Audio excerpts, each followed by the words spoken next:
आज मैं फ़जर की नमाज़ पढ़ रहा था, तो मैं क्या देखता हूँ कि हमारे मुफ्ती साहब जो हैं वो मसले डिस्कस करते हैं, यानी वो मसले शेयर करना शुरू कर देते हैं अपनी अवाम से। वो कहते हैं कि नमाज़ के अंदर के और नमाज़ के बाहर के जो फ़राइज़ बताते हैं, तो उसमें वो फ़राइज़ डिस्कस करते हैं कि इतने फ़राइज़ ये नमाज़ के बाहर के हैं, ये नमाज़ के एक अंदर के। तो उसी में वो फिर वो टोंटबाज़ी करना शुरू कर देते हैं कि हमारे नज़दीक में तरीक़ा ये है कि कदम कैसे खड़ा होगा एक इंसान और कैसे नहीं खड़ा होगा। तो वही ज़ाहिर सी बात है कि एक इंसान जब कोई बात खुल कर करना अगर चाहता है, कोई इंसान अगर उसमें बैठ कर बात करना चाहे, तो होना तो ये चाहिए कि इंसान को मौका देना चाहिए, पूछना चाहिए कि तुम्हारी दलील कहाँ पर है, तुम किस बात पर ये अमल करते हो, या कि तुम्हारी अपनी जाती राय क्या है।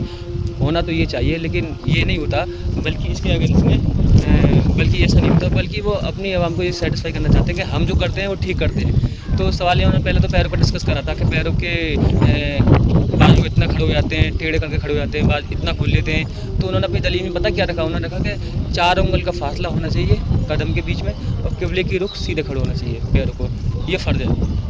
तो इसमें कोई शक नहीं है कि हर इंसान पैरों को रख कर ही सीधे खड़ा होता है, लेकिन बट बात ये रही कि एक इंसान को कितनी दूरी रखनी है। ये तो हदीस तय होगा कि क्या हदीस में ऐसा डिस्कस हुआ है कि हदीस में 4 उंगल का डिस्कस हुआ है कि एक ब्रांच का डिस्कस हुआ है। अगर ऐसा होता है तो ज़ाहिर सी बात है फिर अमल करना उस पर लाजिम है। लेकिन अभी तक हमारी तहकीक में कोई हमें हदीस ना तो कोई दिखा चुका है, ना कोई हमें बता चुका है कि 4 उंगल का फासले पर ये हदीस आई है, ये फ़ला सहाबी से फ़ला रावी से ये हदीस साबित है। तो अगर ऐसा कोई हमें दिखा देगा तो इंशाल्लाह उस पर अमल भी करेंगे। तो बट वैसे तो तरीका यही है कि एक इंसान को जैसे वो दुनियादारी में अपने चलता है फिरता है, घूमता फिरता है, उसी के अंदाज़े में अगर वो अल्लाह के सामने वो खड़ा होगा, ताकि वो कोई उसको अनकम्फर्टेबल महसूस ना करे, कंफर्टेबल महसूस करे, उस कंडीशन में खड़ा हो सकता है।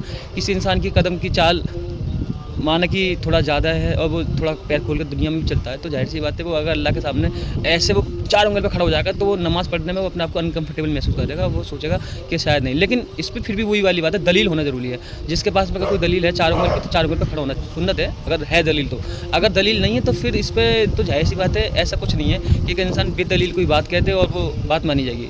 बेदलील तो किसी की बात नहीं मानी, हाँ वो मेरी भी बात क्यों ना हो, अगर मैं भी कोई बात करूँगा तो मैं दलील दूँगा तो मेरी बात मानी जानी चाहिए, नहीं है तो मैंने तो अपना मौक़िफ़ रख दिया कि असल मकसद यही कि इंसान इस कंडीशन में खड़ा हो जैसे उसको महसूस हो कि हाँ मैं ठीक खड़ा हूँ, मैं यहाँ किरात अच्छे से करता हूँ, मैं नमाज़ को अच्छे से पढ़ सकता हूँ।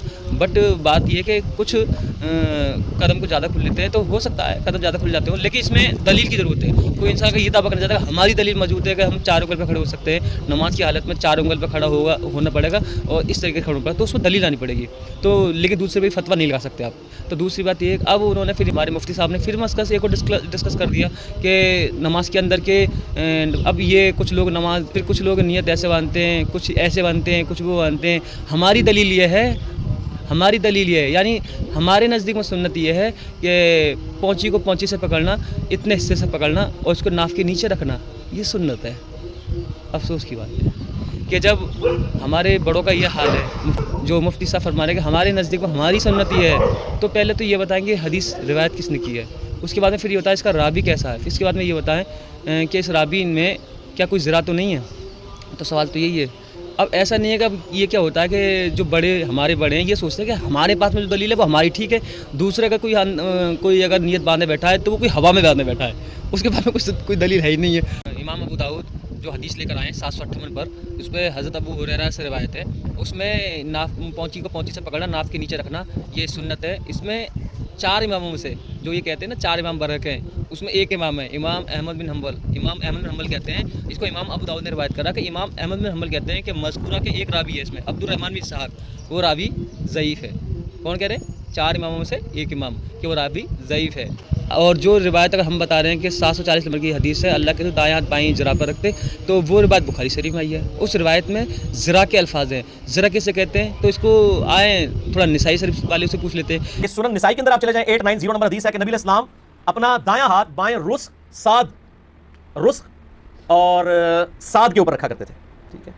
और ये ज़रा पूरी की पूरी बन गई। कलाई ये होगी, ये कफ है, ये 3 चीजें होगी, समझ लो। रुस्क कहते हैं यहां से लेके यहां तक, कलाई तक, कलाई को कहते हैं कफ अरबी में, और साद कहते हैं कलाई से लेके कोहनी तक। ये 3 चीजों का जिक्र है कि नबी इस्लाम ने अपना दायां हाथ बाएं रुस्क, कफ और साद पर रखा, तीनों चीजों के ऊपर, वही जो सही बुखारी के अंदर है।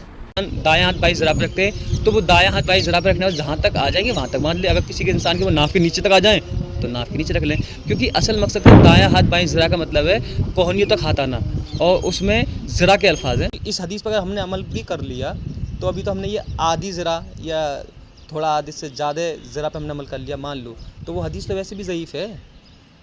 अब रही बुखारी की वो हदीस, अगर हम उस पर अमल करते हैं तो उसके तो अल्फाज ज़रा के हैं, दाएँ हाथ बाएँ ज़रा पे रखते हैं। तो अगर हम इसको यहाँ पकड़ के बांध लेते हैं तो फिर हमारा सवाल यही आ जाता है कि फिर इतनी ज़रा क्यों छोड़ी जा रही है। इसका सवाल अगर आप कोई दे सकता है तो फिर दे।